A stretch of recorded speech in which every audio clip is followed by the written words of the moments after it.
Assalamualaikum warahmatullahi wabarakatuh. Kembali lagi di Cemilan, celoteh menjelang maghriban. Oke, perkenalkan nama saya Farel Dwi Saputra, saya dari kelas 11-1. Di sini saya sebagai host.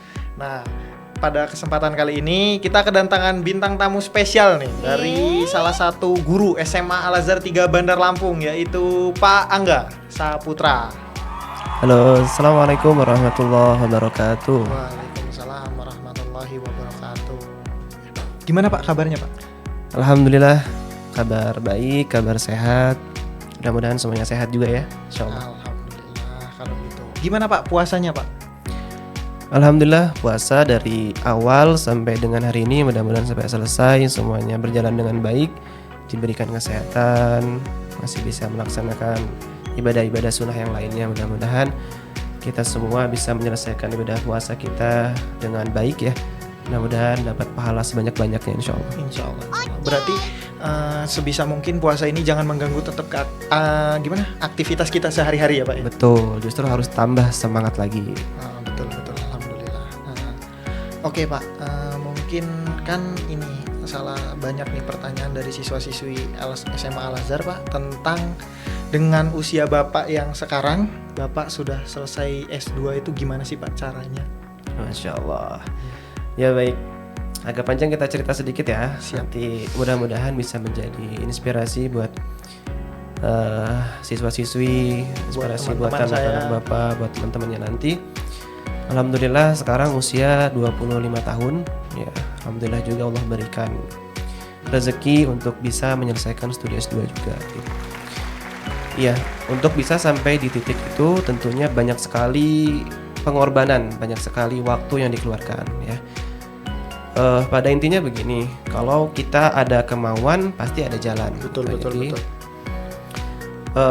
Alhamdulillah memang terlahir dari keluarga yang kurang mampu gitu ya. Jadi keluarga kurang mampu, orang tua petani gitu ya. Tapi alhamdulillah orang tua punya keinginan, punya cita-cita anak-anaknya bisa sarjana semua gitu. Alhamdulillah dari situ gitu semangatnya untuk mau belajar gitu ya. Dan karena tahu gitu susahnya cari uang gitu, terus nggak semua orang bisa punya kesempatan yang sama, jadi nggak memainkan waktu gitu. Jadi memanfaatkan waktu sebaik-baiknya. Gimana dengan misalkan sekolah yang rajin, disiplin gitu, tidak melawan kepada guru ya. Sudah itu mengikuti pembelajaran dengan baik. Lalu mau bertanya gitu ya dengan teman-teman yang lain yang sudah S2 juga gitu ya. Dan yang pasti setiap ada kesempatan jangan dibuang gitu ya. Berarti Pak Angga ini udah melewati banyak proses ya Pak ya untuk sampai di titik sekarang. Mungkin nih Pak ya, kalau dulu Bapak nggak dikasih kesempatan untuk S2, bagaimana mungkin Bapak bisa ngewujudin cita-cita orang tua Bapak? Ya orang tua sebenarnya cita-citanya nggak muluk-muluk gitu. Ya sebenarnya orang tua bilang gini sama anaknya, Kak kamu kalau bisa jangan sama seperti kami gitu. Kami ini kan petani itu capek kerjanya gitu. Kalau hujan kehujanan, kalau panas kepanasan gitu kan. Nah kalau sama kayak kami ya nggak usah sekolah gitu. Ya udah langsung aja ke kebun, nanti jadi orang petani yang fasih gitu kan kalau bahasanya. Nah jadi intinya beliau minta anak-anak itu lebih baik daripada orang tuanya. Nah jadi ya apapun kemarin itu bentuknya, jadi emang keinginan tuh untuk sekolah lebih tinggi itu emang keinginan utama waktu itu. Walaupun keadaan keluarga tuh ya kurang mampu gitu. Karena percaya Allah kasih rezeki yang tidak pernah kita tahu jalan dari mana gitu. Iya. Berarti memang keinginan besar dari Pak Angga juga ya Pak? Iya betul. Alhamdulillah berarti. Mohon maaf Pak sebelumnya. Bapak dari berapa bersaudara Pak? 2 bersaudara. Berarti Bapak yang nomor 1. Berarti Bapak kakak ya dari adik Bapak ya? Betul. Alhamdulillah berarti kalau Bapak sudah bisa menyelesaikan S2, berarti mungkin salah satu tanggung jawab orang tua sudah selesai mungkin ya Pak? Insya Allah sekarang tinggal anak yang insya Allah mudah-mudahan bisa meringankan beban orang tua ya. Alhamdulillah. Nah ini Pak, kan mungkin ya setelah Bapak melewati beberapa perjalanan panjang ya Pak yang tadi udah ini Bapak ceritakan. Nah apa sih Pak tips buat kakak-kakak yang kelas 12 nih, terutama yang kelas 12 yang sudah mau melanjutkan ke jenjang selanjutnya, itu gimana sih Pak caranya Pak? Ya, buat siswa-siswi, buat tentunya murid-murid Bapak juga yang di Al-Azhar, buat semua yang masih SMA yang punya keinginan untuk sekolah lebih lanjut. Pesan dari Bapak satu, jangan takut gagal ya. Apapun keadaannya, kuliah itu bukan untuk orang-orang kaya, tapi untuk orang-orang yang mau. Percuma kaya kalau nggak Mau.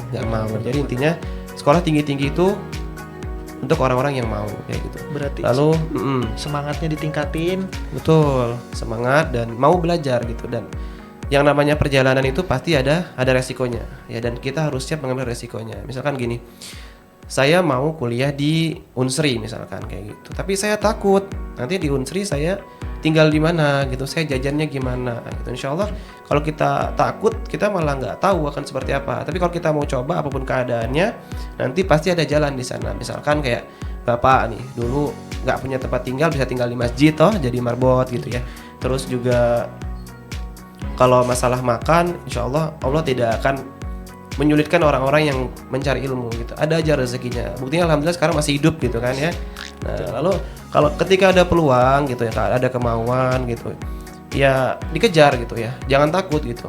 Dan jangan ngulur-ngulur waktu tadi. Kalau mau S1, selesai S1 langsung S2. Kuliahnya juga jangan main-main gitu ya. Kuliah tuh jangan lama-lama gitu ya. Bapak dulu tuh S1 tuh cuman 3,5 tahun, 3,6.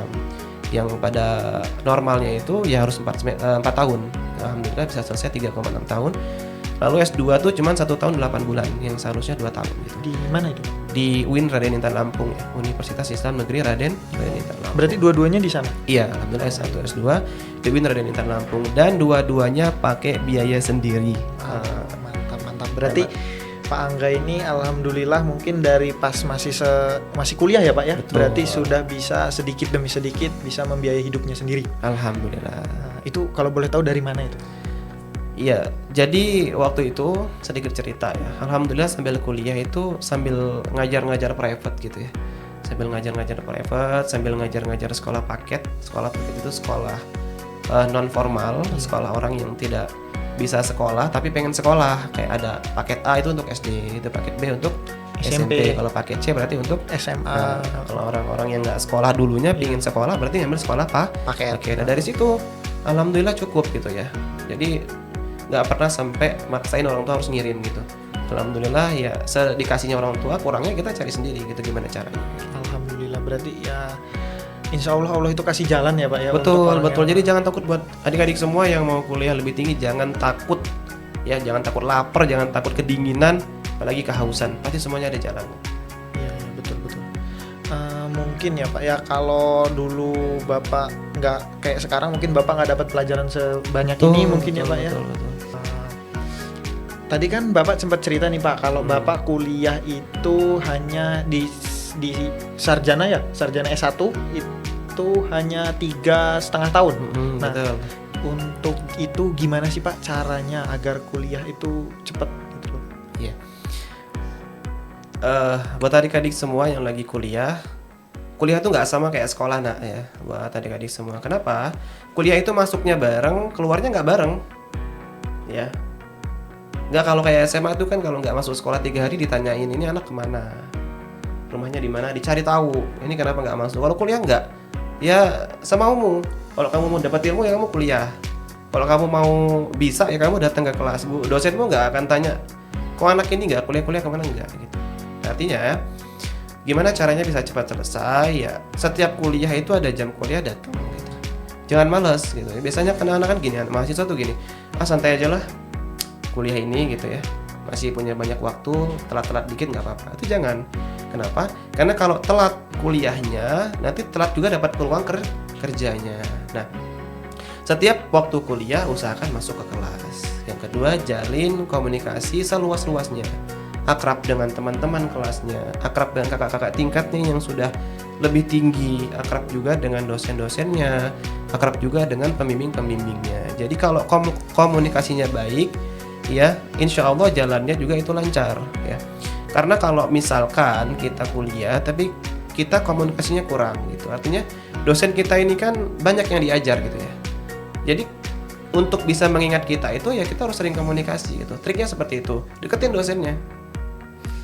ajak ngobrol dosennya, cari tahu rumahnya di mana, ya silaturahmi, cari tahu kesukaannya apa, misalkan ya dia suka ngebahas tentang apa. Jadi ngobrolnya pun kita riset dulu, oh dosen ini ternyata dia ahli di bidang sejarah. Ya kita belajar dulu tentang sejarah. Kita cari prestasinya dosen ini apa. Ya kita ceritain, oh alhamdulillah Pak, ternyata Bapak berprestasi di bidang ini. Ya kita bikin senang gimana caranya dosen itu senang sama kita. Lalu yang kedua, ya harus belajar, kalau ada tugas dikerjain. Ya kalau ada kerja dikerjakan, jangan mengunda-nunda. Ya. Itu yang kedua. Yang selanjutnya, ini sudah masuk di masa skripsi. Biasanya kuliah itu yang paling menjadi tantangannya itu ketika sudah masuk di fase pengerjaan tugas akhir, skripsi. Kalau S1 itu skripsi, kalau S2 namanya tesis. Kalau S3 namanya disertasi. Disertasi. Nah, kalau waktu ngerjain skripsi itu kan pasti kita pertama kali ngerasain beban ngerjain skripsi. Karena kalau SMA kan nggak ada tuh. Nah, itu caranya gimana? Harus banyak baca skripsi kakak-kakak tingkatnya dulu biar punya inspirasi dan mau banyak bertanya, itu banyak baca buku. Lalu ketika nanti misalkan punya trouble nih, pusing, revisi gimana caranya? Jangan ditinggal. Karena kebanyakan mahasiswa ini kalau dia sudah pusing ya, sudah bingung, ditinggal dulu, santai dulu. Nah, jangan gitu ya. Karena kita ini kalau udah ketemu malesnya, terus kita tinggal, tambah males. Kalau udah males, akhirnya mundur waktunya. Benar.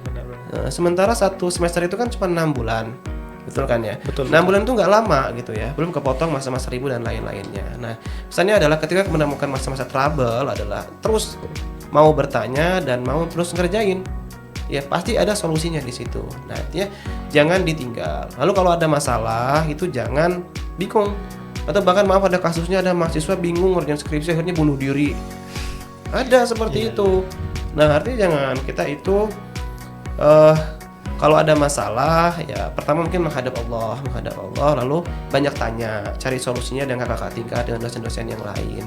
Lalu yang kedua, kalau punya masalah di kampus itu kalau galaunya jangan dibawa ke kampus. Maksud ya? Iya. Biasanya mahasiswa ini kalau cinta-cintaan itu kan biasanya dibawa ke kampus tuh. Yang ini punya masalah di kampus, punya masalah dengan pasangannya dibawa ke kampus. Nah, itu akhirnya membuat trouble. Akhirnya pengerjaan skripsinya mundur 1 semester, akhirnya nggak bisa 3,5 tahun, jadi 4 tahun. Mundur lagi 1 semester, jadi 4,5 tahun. Nah, solusinya itu yang pertama tadi ya, jangan malas, harus rajin. Lalu yang kedua harus komunikasinya baik dengan dosen-dosennya, dan yang ketiga mau berjuang susah apapun ya. Iya, betul.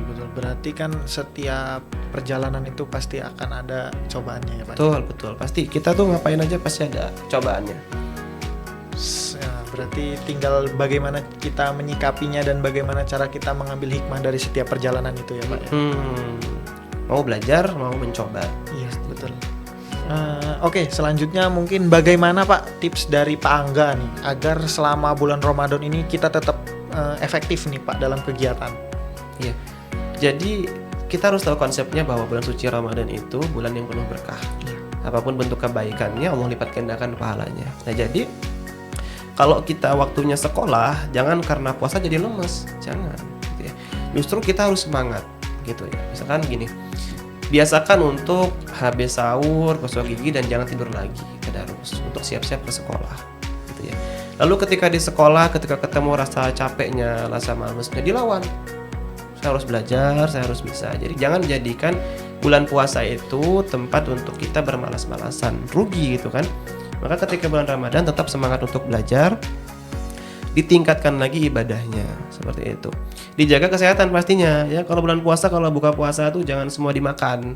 Ya, maksudnya kayak semua masuk perut gitu, balas dendam, seharian lapar, ketika puasa semua masuk. Iya. Nah, itu jangan ya. Jadi tetap jaga kesehatan, semangat, dan diatur gitu ya, kita buat jadwal kehidupan di bulan Ramadan. Misalkan gini, saya mau khatam Al-Quran 1 hari 1 kali, atau saya mau khatam Al-Quran selama 1 bulan 5 kali gitu ya, atau saya mau buat one day one juz. Nah, itu dibuat jadwal kita Ramadan mau ngapain gitu ya. Jadi itu caranya. Yang bikin males itu kan kalau kita ketemu masa gabutnya tuh, masa dimana kita nggak ngapa-ngapain, akhirnya ketemu males. Dan supaya kita nggak ketemu masa-masa itu, di jadwal jam sekian sampai jam sekian saya ngapain, ya. Dari mulai bangun tidur sampai tidur lagi saya harus ngapain. Nah itu triknya, dibuat jadwal, dilakuin. Ya, jangan di jadwalnya tahajud jam 3, bangun jam 5. Nah ini kan salah. Benar-benar. Berarti Itu masuk tipsnya ya. jangan jadikan Ramadan ini sebagai alasan kita untuk bermalas-malasan. Iya, betul. Harus semangat dong. Berarti kan kalau ini bulan Ramadan ini kan semua kebaikan dilipat ganda, Pak. Betul. Berarti jangan menyia-nyiakan ya, Pak. Betul. Harus diambil kesempatan itu. Harapan Pak Angga nih ya dari untuk siswa-siswi SMA Al Azhar itu gimana, Pak? Ya untuk siswa-siswi SMA Al Azhar 3 Bandar Lampung, untuk khususnya yang SMA ya, Iya. yang masih kelas 1, semangat belajarnya, jangan aneh-aneh ya, karena waktu SMA itu waktu-waktu yang sensitif, jadi pergunakan waktu itu dengan baik. Kalau untuk yang sudah kelas 2 mau kelas 3 jangan main-main, karena kalau main-main nanti biasanya nggak sampai kelas 3 gitu ya, banyak kejadian hal-hal yang akhirnya nggak lulus.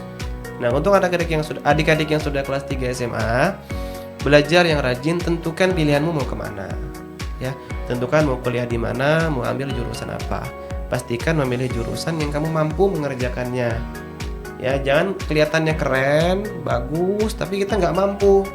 Nah itu yang bikin lama kuliahnya ya. Tipsnya adalah untuk adik-adik semua yang sudah kelas 3, silakan langsung pilih mau kuliah di mana dan jurusan apa. Setelah itu kejar belajar gimana caranya bisa lulus dan bisa keterima di universitas yang kalian inginkan gitu. Oke, mungkin dari cerita dan kisahnya Pak Angga yang menginspirasi ini, mungkin kita akhiri dulu pertemuan kita pada hari ini. Saya Farel, saya akhiri. Wassalamualaikum warahmatullahi wabarakatuh. Waalaikumsalam warahmatullahi wabarakatuh.